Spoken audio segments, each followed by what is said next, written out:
guys, welcome back for another review of Nightbreed. And in the past, I have reviewed pretty much every cut that exists for the movie that you can get your hands on. I have reviewed like all the bonus features for all those different releases out there, and I kind of got to the point where it's like, what do I have left to review, and should I even continue? Well, I'm a huge Nightbreed fan, and you're watching this video, so I figured it out. And what I decided to go with was the comic book series. And originally when I tackled this, I wanted to do every single comic book that was released about Nightbreed in this one video. So I started reading the very first series, which was from 1990 to 1993. It was like a Marvel epic imprint that was right after the release of the movie. It was a lot. It was 25 issues, was a couple of other random things thrown in, and I thought that it's a little too much to then tackle the other big comic book series, which was by Boom, which came much later, which I'll probably tackle next year. So I decided just to keep it with that one series, because I also didn't want to kind of like cross the streams with the different continuities, because they go in different ways. They're the same core story that just branches off in its own unique way. So instead of confusing everyone with everything that happens but also didn't happen because this was in this series and this was in that series, let's just do one at a time. And it also gives me more things to review to keep this series going longer than it should. Now, with that said, there is something that's not quite a comic book, but I decided to include it in this review because it did come out right before the comic book series through Titan Books instead of Marvel, the epic imprint. And it was called Clive Barker's The Nightbreed Chronicles. Now, this was kind of existing as a tie-in to the movie that was coming out. And it includes just like full body pictures of not only all the main characters, minus Detective Joyce, but also a lot of the Nightbreed, both the main ones and some of the Nightbreed that aren't as important, or literally just background characters. And the reason I actually think this is probably the best like expanded thing you can get for the movie is because these Nightbreed, they have stories included with all of them that gives them like a backstory, a history that goes beyond the Cabal novel, beyond the movie. And honestly, the comic books really don't even tackle this as well as I wish they would. I really can't stress enough that this is probably the best thing out of what I'm about to review. And the pictures are not only amazing, it was absolutely interesting to see all these different creatures in a different light for a movie that I've seen many, many times. So I can't recommend this one enough. It also included a little bit of a behind-the-scenes look at Image Animation as they were like doing all the special effects, as well as kind of showing like some explanation to how they did different things. I can't recommend it enough. It is very interesting, and even some of the backstories that are mentioned in this book are slightly tackled in the comic books, but this one just does it to a much better extent, so I can't recommend it enough. This one's through Titan Books. It came out in 1990, and it was pretty much to tie in with the movie. So the main point of this video is to tackle the Marvel epic imprint of Nightbreed that ran for 25 issues from 1990 to 1993. The first 4 issues of it kind of followed the story of Nightbreed and adapted it. However, they were going off of the screenplay, so what you see in the story is actually much closer to the director's cut than the theatrical cut. But it is interesting seeing what the director's cut kind of was going to be like way back in the 1990s. Now, it started in April of 1990, and the first 4 issues came out monthly and adapting the story. So it came out just right after the movie was in theaters in February. And after that, they went bi-monthly for a long time, and then I'll get to when they eventually went monthly again. And they also had a very sudden end with issue 25, which we will also tackle once we get to that issue. So it feels very rushed at the end. It's made up with ongoing storylines, one-shots, or like small story arcs that don't really involve the main characters after this initial 4. And they did things I liked, they did things I didn't like. Now, the easiest way to get these is honestly probably buying the individual issues, which is, it's 25 and then some extra thrown in, so it's a little much. However, there is like a trade paperback that was made back in the day of those first 4 issues adapting Nightbreed. You can find it for a decent price, and there was no other trade paperbacks made. The only other thing in 2016 that was made, as I mentioned before, Boom Studios eventually releases their own Nightbreed series in the future. That will be next year. What they did in 2016 now was starting to put out these archive collections. However, they only put out this one. So even though it says one, meaning they were probably going to do more, it doesn't include all the issues in Nightbreed. And it's actually very expensive. I would say it's cheaper to buy the individual issues, if you can get them in bulk somewhere, than it would be to get this giant behemoth. This hardcover book includes the first 10 issues of the series. So it's the first 2 story arcs, as well as this one-off that they made for this like 4-issue anthology series of all these different series they had going on. And there was also a 2-issue crossover with Hellraiser called Nightbreed Hellraiser Jihad. We will tackle that later, in my opinions of it. But if somehow you can find this for a good price, I definitely recommend it. It was a much easier way to read it. It's just, if I have to pay what it's going for now for it, I don't think I would.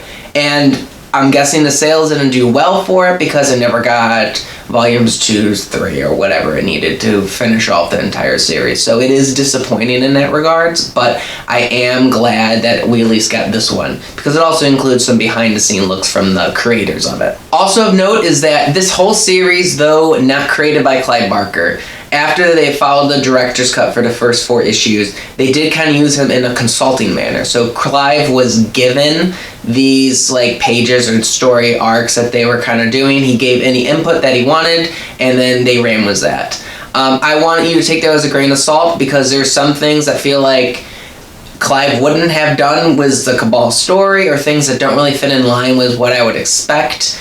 And also, Clive Barker is a very busy guy, especially back in the 90s, so I don't know how much input he really was given, but that is of note that he did give input into the series. Also, probably the most important thing to note is that the artist of these series was constantly changing. This was a comic series that you did not get royalties for, so artists were like, whenever they were able to fit it in, they did it, and they had to keep their schedule, so they just kind of kept throwing in artist after artist, especially in the middle of story arcs, and sometimes it varies wildly. This series kind of had an uphill battle, and I'm actually surprised it got to 25 issues.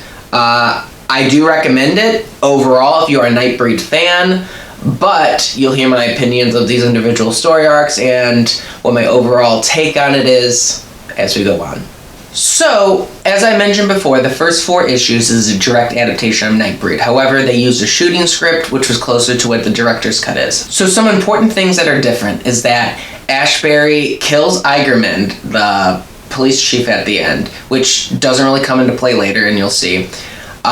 Decker is killed and is not resurrected by Ashbury at the end.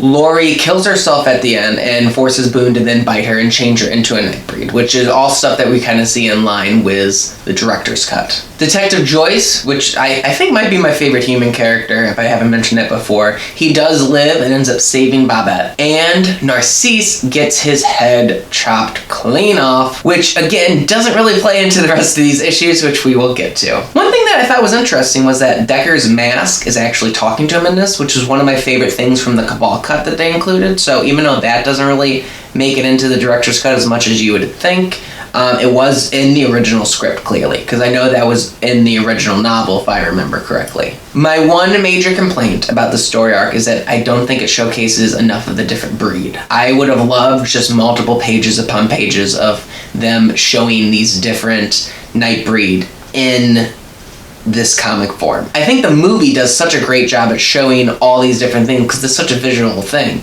So you'd think when the comic book they would like, oh, we got all these cool monsters, let's just show them.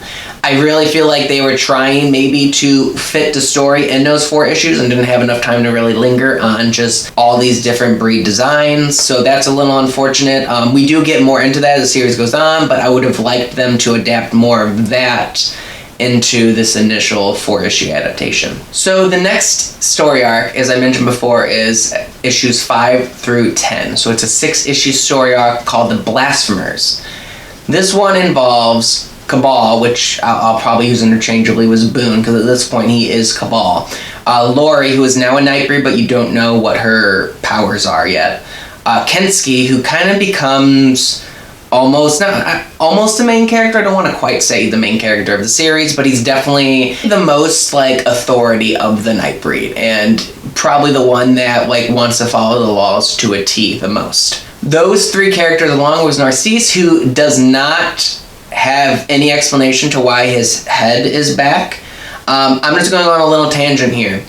In some of the later issues, they have like a section in the back that a lot of comics do where people can write in, and they will like publish those letters and give a response to it. A lot of people were asking, why is Narcisse back? They kept saying we have an explanation for it and the price he had to pay to do it. They never actually get to that issue. I don't know if it was going to be during that time where they had to condense stuff at the end, but they never explain why Narcisse's head is back. It is very frustrating, especially when they said, oh wait, don't worry, we'll let you guys know, we have a plan, and then never show us that plan or even explain how it happened. So that is very frustrating, but who cares? He's back. All four of them are trying to track down this one Nightbreed who never actually went to Midian. She's like this witch who can take her head off. And they're also teamed up with a guy named Guido that you see in future story arcs, but his power is that he can take his spine out of his back and like hit people with it. Some of the breed powers and looks in this, it's very hit or miss. Some are not good, some are actually very inventive. One of my big complaints is that I don't think they introduce enough like zany, interesting Nightbreed characters, and characters show up that then never really have any say in the story at all going forward. And it's like, why, if you have no care for these characters, just kill them off. It'll add more like weight and gravitas to the story that's happening, instead of keeping all these Nightbreed alive and then just continuing on like they weren't even relevant to the story. So Guido, for example, I like the character, but it's just his powers are dumb. And they're trying to like just help bring all of the Nightbreed into this new Midian that hasn't been created yet, but they want to just bring them all together after they got scattered when Midian was taken out. The Blasphemers, from the title of this story arc, they are some Nightbreed that realize we don't have to follow these rules. They don't mean anything. Let's eat humans. Let's do things we want ourselves. Now, one of the people in this has his mouth can get like very, very large, and he can put things in there to like be his teeth, so he puts like sharp glass or whatever it is he wants. That's really the only one I would say is of note. There's some cool ones, there's some dumb ones, but ultimately it doesn't really amount to much because a lot of them you just don't see again. But there were some great ideas of what Nightbreed could be in this new art form with the comic books. I just don't think they tapped into it as much as they should have. So what happens is the Blasphemers believe that in order to fully get away with this, they have to kill Cabal. So that way Baphomet would never came back, and they can just continue on with whatever they want to do and not have to follow any of the laws. So what they do from there is track down, they work with this human who then in exchange will become a Nightbreed, and they track down Cabal and all of them where this one witch person is at. Eventually though, Cabal convinces the head of the Blasphemers to kind of see the light basically, and he turns on this human that eventually does become a Nightbreed, kill him. I think he also dies in the process, and from there most of those Nightbreed theoretically then start living with like either with Cabal and Kensky, or even like this one, the Nightbreed that lives in the forest alone. However, most of them you don't see again, so it doesn't really matter what happens to them. All you really need to know is that there's Nightbreed throughout the world now that aren't quite following what Baphomet's teachings have taught them. And it was a good story arc. It had probably the most consistent of the artists. I didn't absolutely love the art for it, but there were some things that I really enjoyed, and in hindsight, it was one of my more favorite of the story arcs. Next up was the Hellraiser Nightbreed crossover Jihad, which was a 2-issue miniseries, but each issue was a bit longer than a typical comic book. It crosses over with the ongoing Hellraiser series that they had, which I haven't gone into Hellraiser because though it was made pretty much the same time that these Nightbreed comics were, it was, I think, more successful. They had more issues, more spin-offs. There was more going on. However, it's just too much to really dive into in one sitting, especially with these like 25 issue plus that I was reading about the 1990 series of Nightbreed. So I don't have the backstory of what was happening in the Hellraiser comics before this crossover. However, it was first a little jarring because it begins with Pinhead kind of giving like instructions, like he is a doctor talking to a bunch of residents as he's like dissecting a human. But in hindsight, it was actually kind of funny. And the basic premise is that the Cenobites, or Cenobites, however you want to pronounce them, they want to take out all the Nightbreed because they are these dark forces that bring chaos into the world. And the Cenobites, they are what bring order into the world. So looking at it from that perspective, I actually can kind of see why the Breed and the Cenobites would fight each other. Now, the artwork, I felt like, was overly trying to be edgy. And at times it worked, at other times it added to the confusion of the story. I feel like the story they wanted to tell was too rushed, and it definitely was a hindrance to just understanding the plot. Now, this would kind of be one of the last times for a while that Cabal is one of the central characters of what's happening in the stories. Now, in order to defeat the Cenobites at the end, he first is killed, but then is brought back as like a combination of Cabal and Baphomet to defeat all of the Cenobites. And it kind of like hints that Baphomet and Leviathan, the god that the Cenobites worship, they don't quite, they kind of feel like they might have some history together as like just opposing forces, but they don't really dive into it that much. It is interesting, Lude and Bobette show up for a little bit, and we get to see some more of the Breed, some of the Breed from the Blasphemers storyline, and Pelican makes a comeback, which is, he ends up becoming maybe my favorite of the Nightbreed, just because his character is expanded upon a lot more, is given a lot more to work with, and he's a very frightening, very interesting character to listen to and watch. So I definitely think he translated probably the best from and probably got the biggest glow up between the movie, where he didn't do much besides create Cabal, to the comic book form. One thing that I didn't care too much for is that Pinhead and Chatter is the only other Cenobite of note. And then there's a lot of other ones which are interesting, but they kind of like almost do a coup on Pinhead, and they want to, they're the ones that really forces Jihad to take out the Nightbreed, and Pinhead and assuming Chatter are also kind of against it. So there's like a big coup on it, and Pinhead and Chatter almost team up with a Nightbreed to take out this other Cenobite that's kind of leading the rest of them.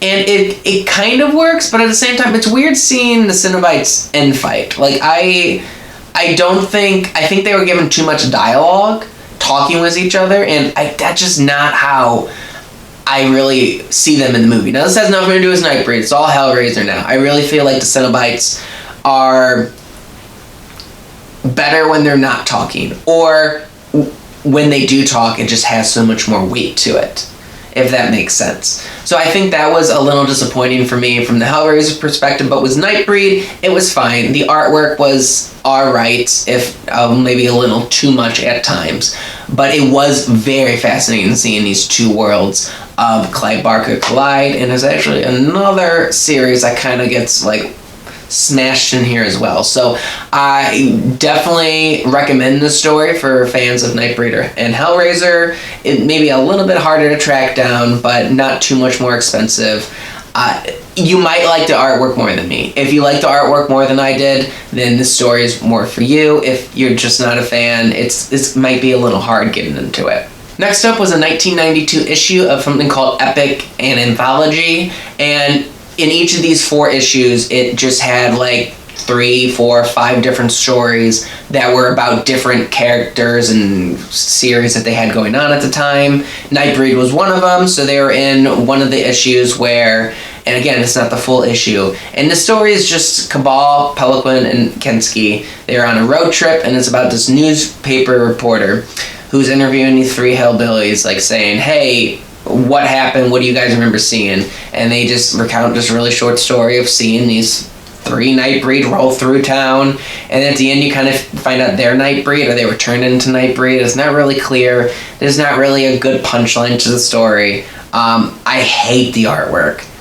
so much. It is the worst artwork I've seen. Again, it might just not be my cup of tea, but I definitely was not a fan of it. It felt like a pointless story. I felt like they could have went in a different direction.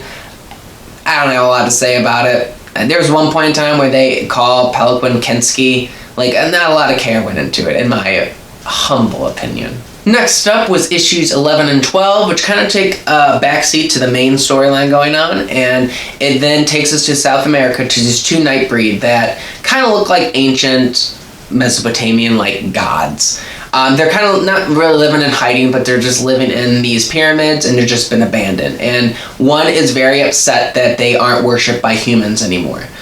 So he sees this sightseeing cruise that just happens to be in the wrong place at the wrong time, and he starts, like, killing them and trying to get them to worship him again. So the other one, who doesn't think, who's like, our time has passed, it's time for us to move on, she then sacrifices herself to kill the evil Nightbreed to save the remaining humans.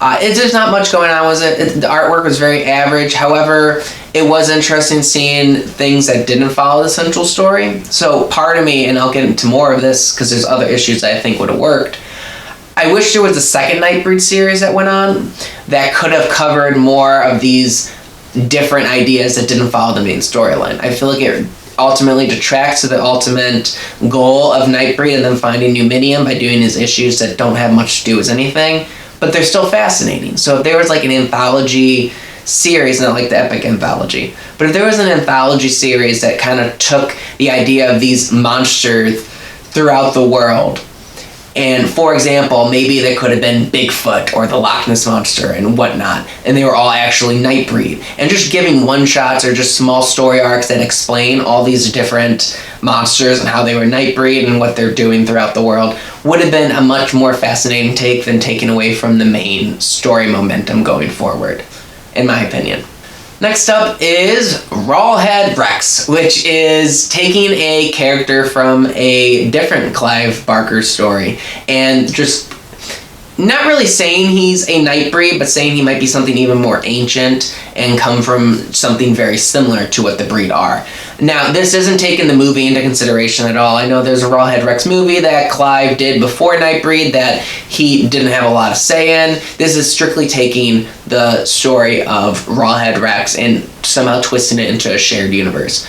I was a big fan of it. I liked the art style at first. However, by the final issue, I didn't like the art style because they kept changing people. But I did really like it at first. It was very fascinating, if a little confusing was the story. It's about this cult leader that's trying to resurrect Rawhead Rex. And the Nightbreed get it involved because some of the members of the cult steal a Nightbreed baby, sacrifice it to Rawhead Rex to bring him back, and now it's about Pelican and Kensky trying to save the baby. Cabal takes a huge backseat, barely even in the story, just mentioning and saying he's recovering from the Jihad story. But with that said, it was interesting seeing this shared universe and bringing Rawhead Rex into it.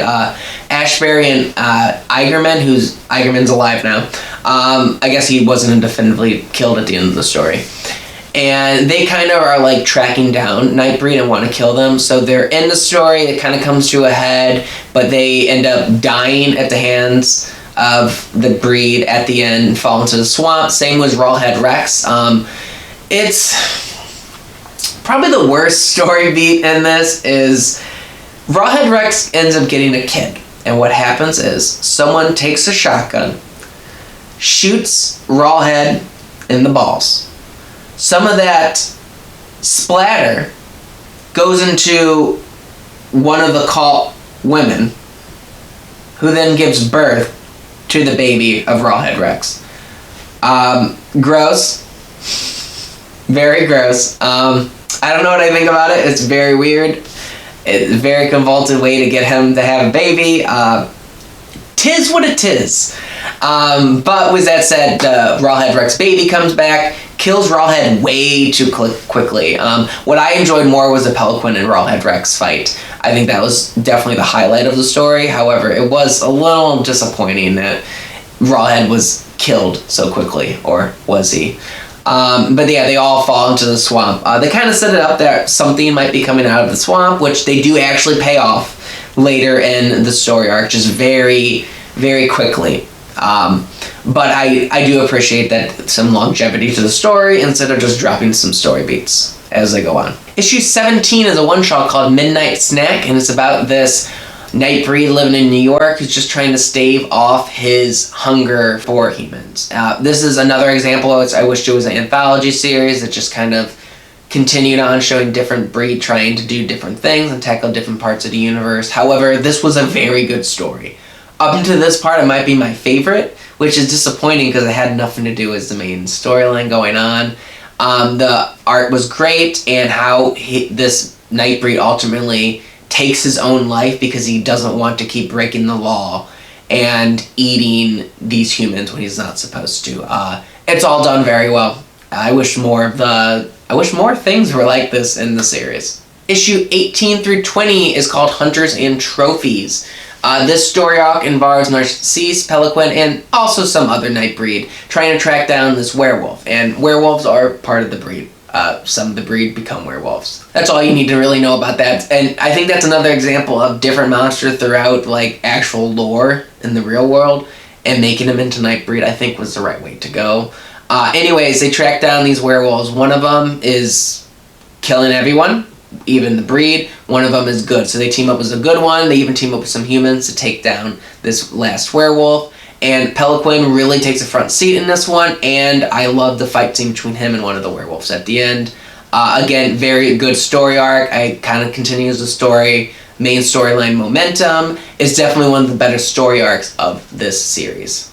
Next up is a 2-issue series called the Mad God Baphomet, and this kind of continues the main storyline very well. So Cabal kind of comes back into the story now, and you know how he combined with Baphomet, so he's really ingrained with everything that Baphomet represents. Now, there were 6 saviors, and there's a lot of like dense story building with this one. There's 6 saviors that came before Cabal that are all included pretty much in Baphomet's being. And Cabal would be the 7th one. Now, one of them was called Ozymandias, and he is a Egyptian-looking god. And it is also cool of note, some of the other ones, which you see, aren't as important as Ozymandias, but they kind of look like they were taken from different things throughout real-life lore. So one of them looks just like Lucifer, and I think his name is Lucifer. One of them looks like Medusa. There's a dragon. So there's one that looks like it's almost like the Buddha. So it's very interesting seeing that they took real stuff and kind of gave explanation for it in-universe as being Nightbreed. Now, Ozymandias, about 6,000 years ago, was living on a city in the Nile, and they worshipped Baphomet, and then eventually Baphomet left their city. So he kind of became this corrupt being that looked at himself as a god and had his people worship him. And at one point in time, they coexisted with humans, but at this point now, he's just like mass murdering humans in their city, which is a great scene, a great spread of all these humans being massacred. I really loved the storyline too. And I think it was probably the great use of world building and really adds to the overall Nightbreed mythology. What happens is, after he's like kind of defeated by Ozymandias, he goes into this realm with all the other saviors. So he kind of teams up with those saviors to take out Ozymandias, come back to the real world, and just save everyone. Now, Ozymandias has this weird obsession with Lori, so Boone, Cabal, is mainly doing this to protect Lori. He never wants to leave her. Peloquin, Narcisse, and Kinski, along with little Guido coming back, and they are sort of involved with the story, but it's mainly a Cabal thing. Another thing of note is that Nicholas Vence, the same guy who played Kinski and Chatterer in the movies, he writes comic books, and they got him to come on and write some of the Nightbreed comics. So he had a big part in this story arc. And he'll come back in a future story arc, but he does take a break for a little bit. It's very interesting, though, bringing him on.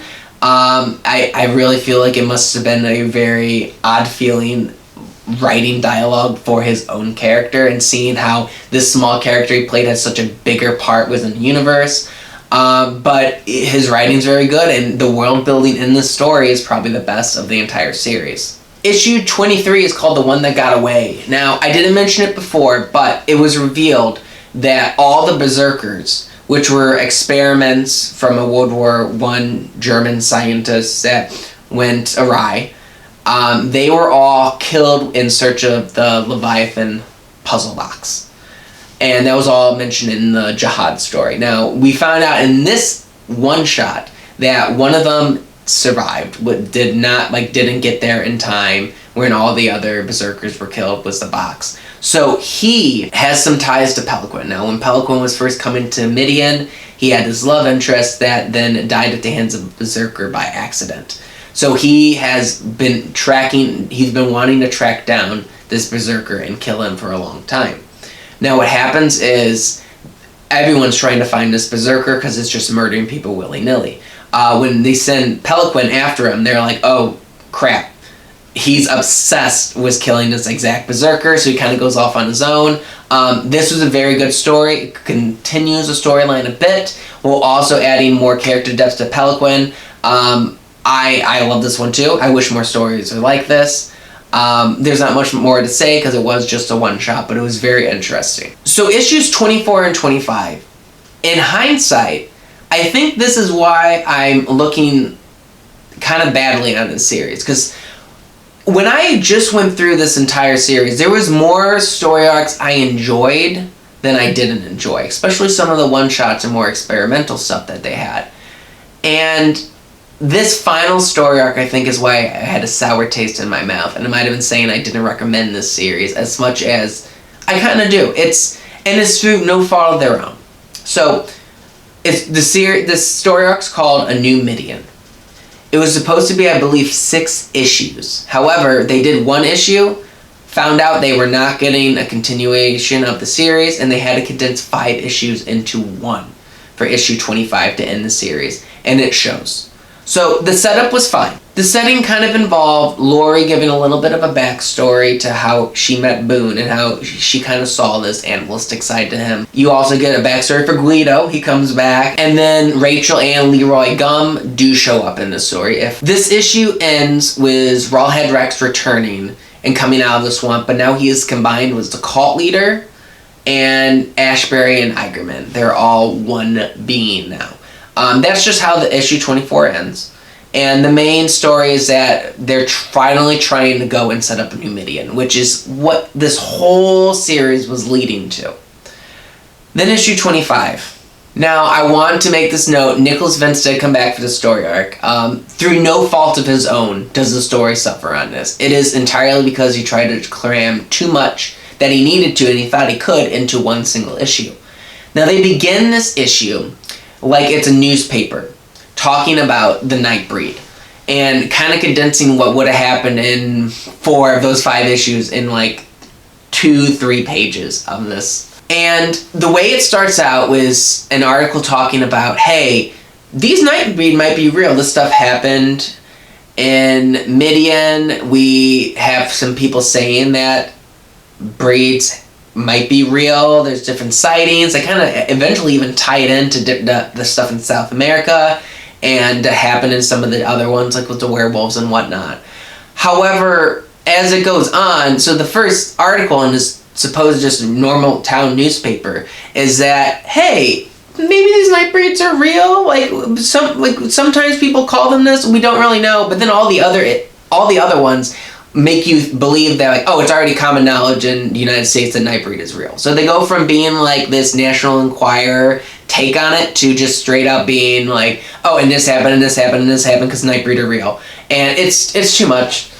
It's too much. It doesn't work, unfortunately.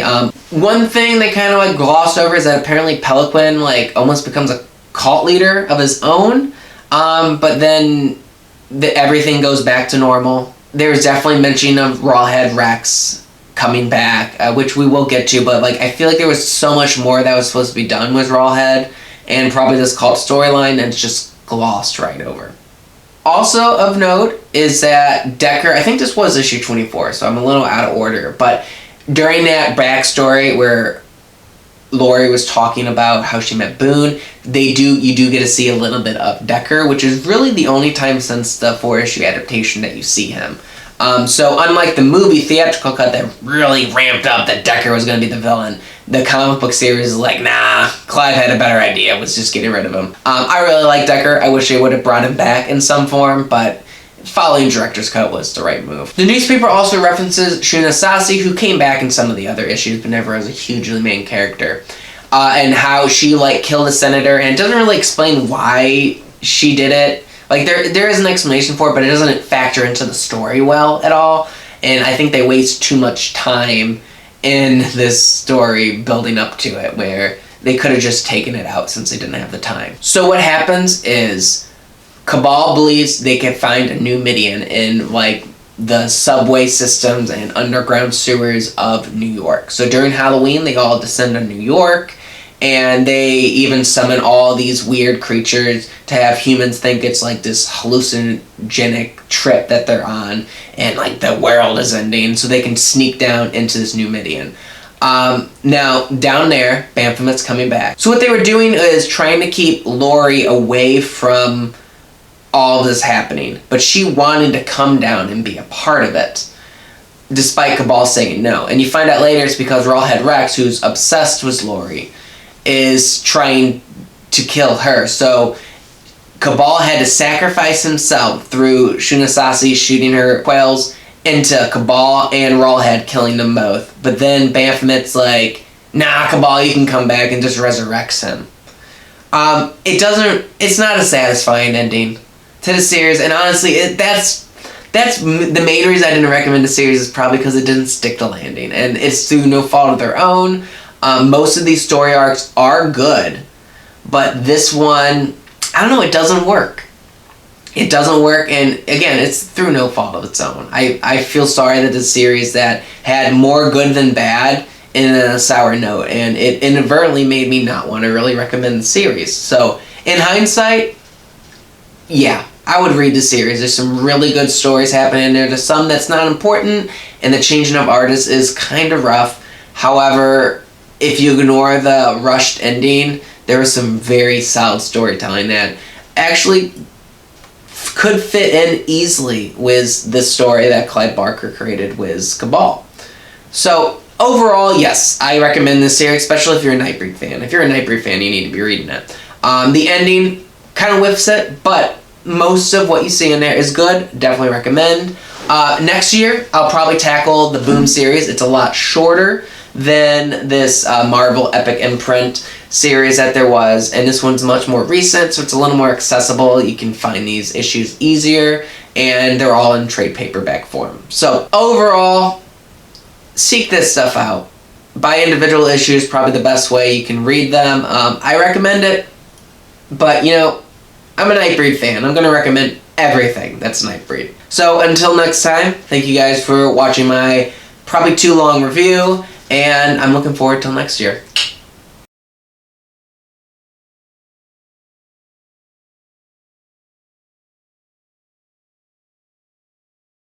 Oh wait, one more thing. I forgot to mention, this happened during the Blasphemers storyline. I thought it was the dumbest thing. Laurie finds out what her Nightbreed power is.